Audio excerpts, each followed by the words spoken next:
Mi nombre es Natalia Montellano Durán, tengo 31 años, estudié licenciatura en biotecnología y luego hice un doctorado en ciencias biológicas y actualmente me encuentro trabajando en la Universidad Católica Boliviana como directora de la carrera de biotecnología en la regional de Santa Cruz.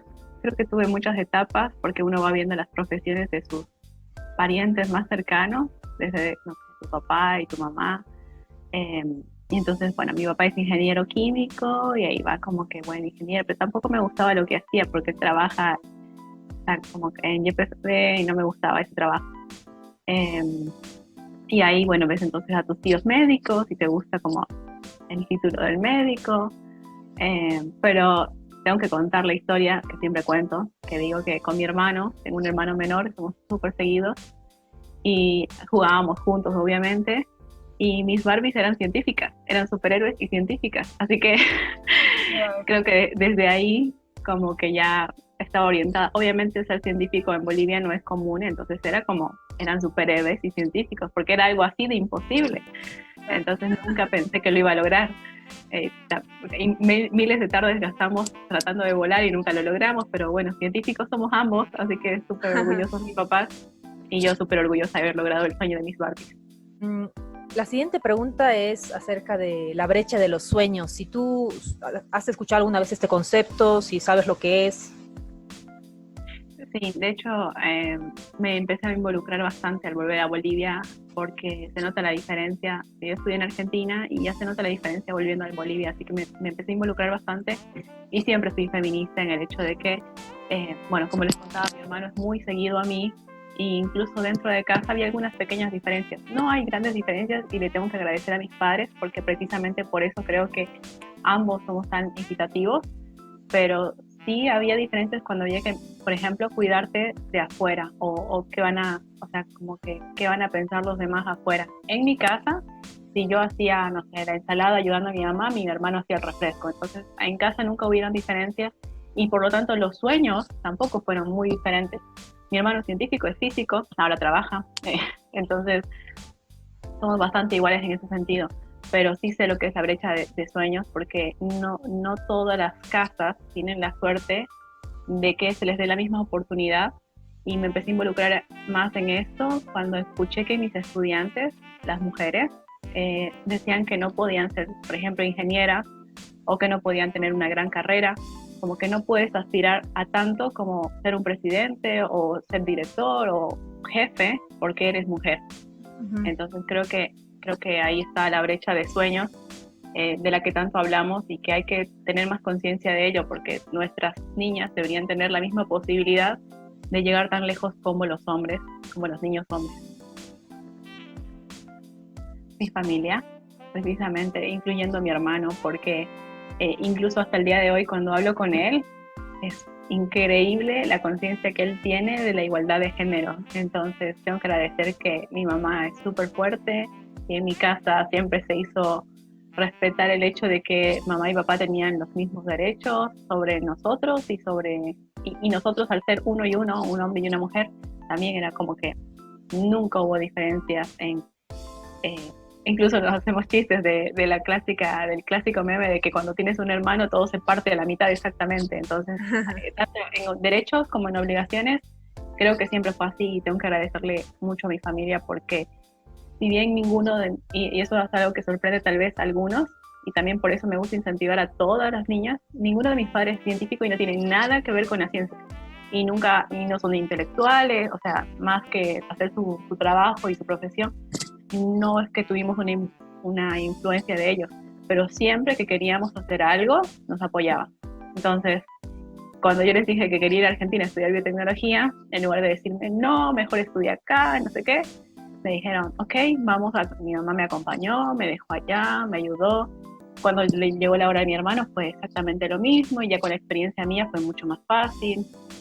Entonces el apoyo, a pesar de que los dos hasta ese entonces desconocían totalmente el mundo de la ciencia porque era así y fueron aprendiendo junto con nosotros en estos, ya son como 14 años desde que empecé la universidad, creo que nos ha cambiado la vida a todos el hecho de involucrarnos a todos como familia en el mundo científico y ellos ser comprensivos porque no entendían nada. Hasta el día de hoy es como que Ujú. con mi hermano les explicamos cómo funcionan las revistas y cómo funciona cuando tienes un doctorado y un postdoc y ellos son súper receptivos y nunca nos discuten, como que también ellos aprendieron y creo que eso también es súper importante cuando eres científico, es decir, yo no sé algo, no es mi expertise, entonces yo te escucho, sé que tú sabes más de esto que yo, y así es como la gente, bueno, y el mundo científico se mueve, y creo que eso es algo que revaloro al día de hoy de mis papás y de mi hermano.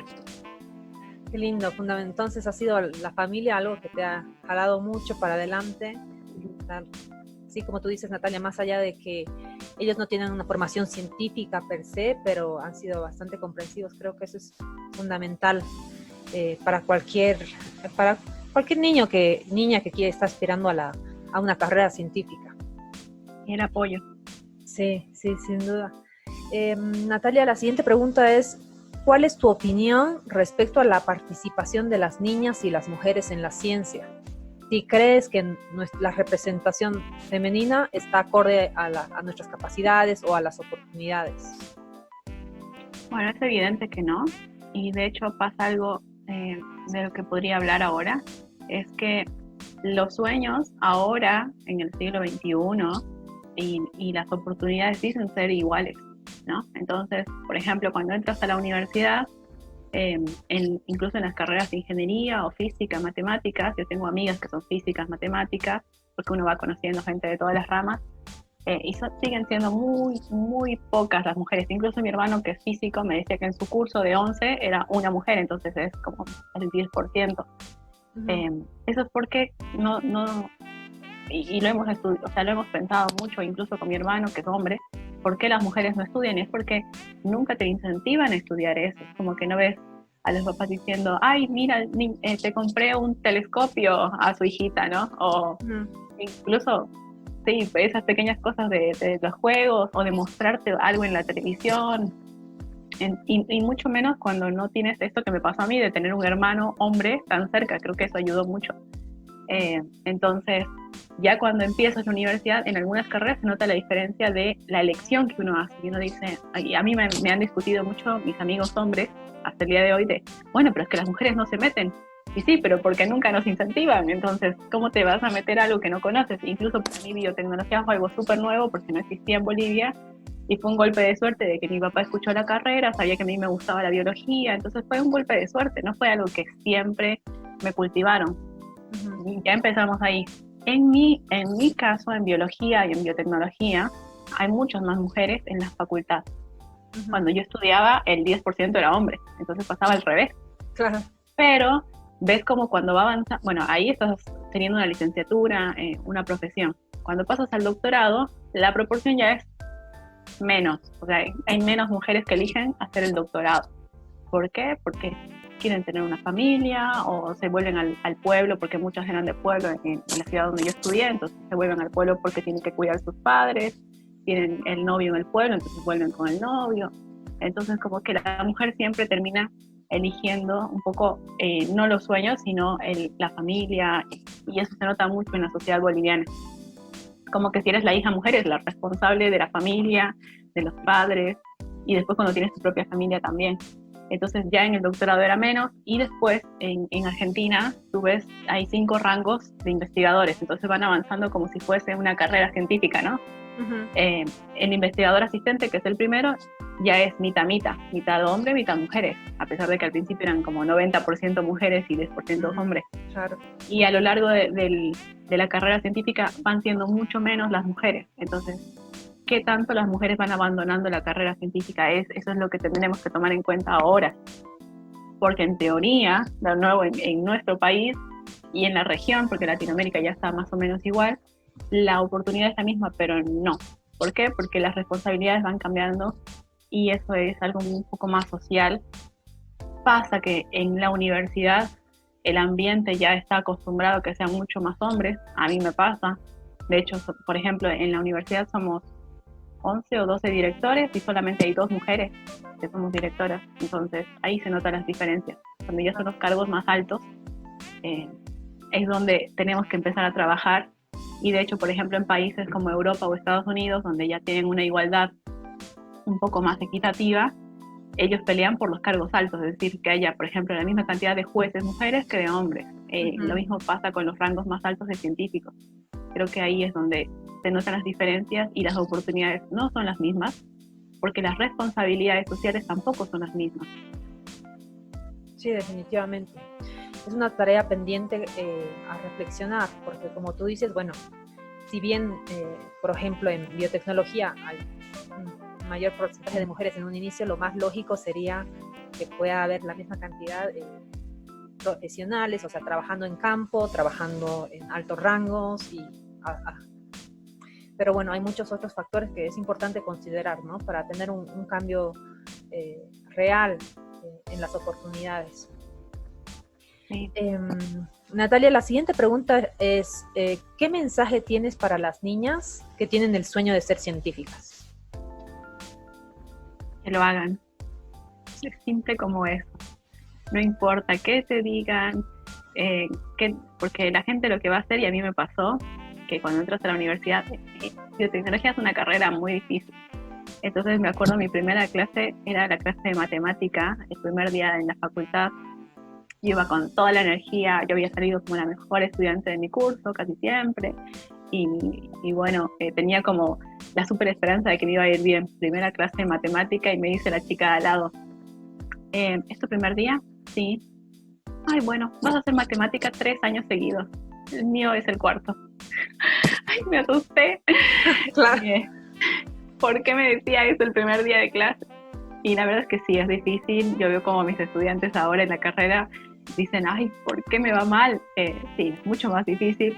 Elegir una carrera científica tiene mucha responsabilidad, pero algo súper valorable es que no siempre tienen más, o sea, le va mejor al más inteligente, sino al más perseverante.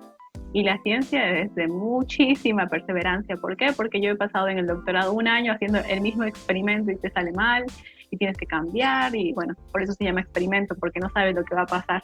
Entonces, mucha perseverancia. Como les digo, mi familia no fue algo como que facilitador, sino que solamente me apoyaron porque yo no tenía una carrera ya de ellos, sino que tuve que empezar esto. Fue la primera en mi familia en tener un doctorado, en la familia grande, en la familia más grande también. Mis familias son de campo, entonces ser científico no era una opción y a mí me gustó y fui por ello y simplemente con apoyo y mucha perseverancia se pudo. Entonces háganlo, nadie va a impedir que lo hagan porque por suerte ya tenemos mucho camino que han peleado otras mujeres antes. La siguiente pregunta, Natalia, es ¿qué mensaje tienes para aquellas niñas que no se sienten capaces? O sea, aquellas que se sienten por muchos motivos limitadas al ser niñas o por el tema de no poder estudiar, inclusive ahora en el contexto en el que muchos de los niños no van a poder acceder a la educación formal por el tema de no poder tener los dispositivos como una computadora o como un acceso a internet o inclusive los profesores que no puedan tener este acceso. Entonces vamos a tener una etapa diferente, creo, en el país. ¿Y qué mensaje tienes para estas niñas que te quedan un poquito rezagadas?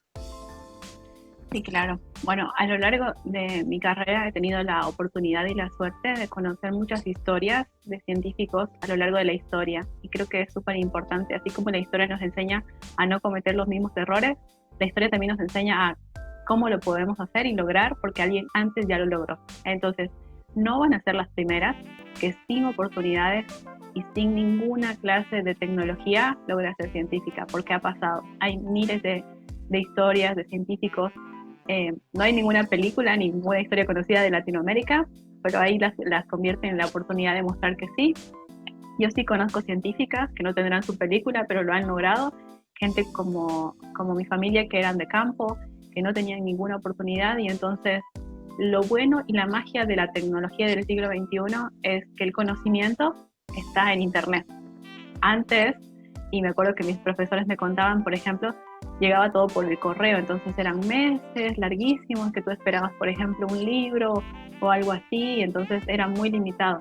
Ahora no importa si no tienen internet en este momento. Cuando lo tengan, pueden bajarse un libro, pueden leer una historia, el conocimiento también viene de lo que vemos. Entonces hay muchos científicos, por ejemplo, de India, que han terminado siendo matemáticos súper reconocidos. Hay algún ganador de Nobel por ahí. Con la curiosidad que tenían, consiguieron leer algo y empezaron a experimentar, a escribir, a tener sus propios apuntes. Cuando tuvieron la oportunidad, se lo mostraron a alguien que tenía un poco más de oportunidades, y con ese apoyo han logrado cosas grandísimas. Entonces, no va a ser la primera vez que alguien sin ningún recurso logre algo magnífico. Y creo que tienen que aprovechar que, así como dices, Natalie, no tienen en este momento el internet como para estar en clases, pero les digo la verdad, chicos, el colegio es un contexto, no van a aprender demasiado de ahí, van a aprender de lo que ustedes quieran, y entonces lo que tienen que hacer es ver qué les interesa, en qué quieren capacitarse, y ustedes buscar medios, y la naturaleza es la mayor fuente de la ciencia, y sí, está ahí. Entonces depende solamente de ustedes y de que esas pequeñas oportunidades que tengan las tomen y aprovechen para capacitarse. Siempre va a haber recursos. La ciencia en el mundo se mueve con recursos de todo, entonces no se les va a negar ninguna oportunidad, y cuando vean alguna, tómenla. Seguramente va a ser mucho más útil que estar pasando clases a mitades sin internet y con cosas a medias. Muchísimas gracias, Natalia. La verdad que todas tus respuestas han sido muy inspiradoras, especialmente esta última, en la que motivas a los chicos, y tal cual, el colegio es un espacio más, pero hay muchas cosas más que tenemos que aprender a valorarlas, verlas, y bueno, en un país tan mega diverso como el nuestro, creo que hay que aprender un poco a abrir los ojos y a ver las oportunidades que están ahí. Exacto. Bueno, muchísimas gracias, Natalia. ¿Algún último mensaje que quieras dar? ¿Alguna última cosa que capaz quisieras resaltar? Sí, orientado sobre todo a las niñas de Bolivia. Creo que al ser de Bolivia tenemos cierto estigma, que, como decías en la última pregunta, que no lo podemos lograr. Pero eso es solamente porque antes no lo hicieron. Pero, o sea, qué mejor cosa que ser la primera que lo haga. Entonces, creo que es una súper oportunidad de decir, soy un ser humano, todos somos seres humanos, niños, niñas, mujeres, hombres. Entonces, todos tenemos la misma capacidad de poder lograrlo, y lo único que nos hace falta es apoyo, así como el de sus familias, y esperamos que en algún momento hayan políticas ya nacionales para la ciencia, pero eso no evita que lo puedan lograr acá o afuera. Dejen ese estigma atrás. Perfecto. Muchísimas gracias, Natalia, de nuevo. Y bueno, seguramente vamos a tener otras charlas contigo un poco más extensas, y te agradezco mucho que te hayas sacado el tiempo para poder hacer esta breve entrevista. Te lo van a agradecer muchas de las niñas bolivianas y también niñas de la región, que esperamos que esto pueda tener una trascendencia regional a través de WinArCal. Así que bueno, te agradezco muchísimo, y ya vamos a estar en otras conversaciones. Gracias por la entrevista. Gracias a ti, Natalia.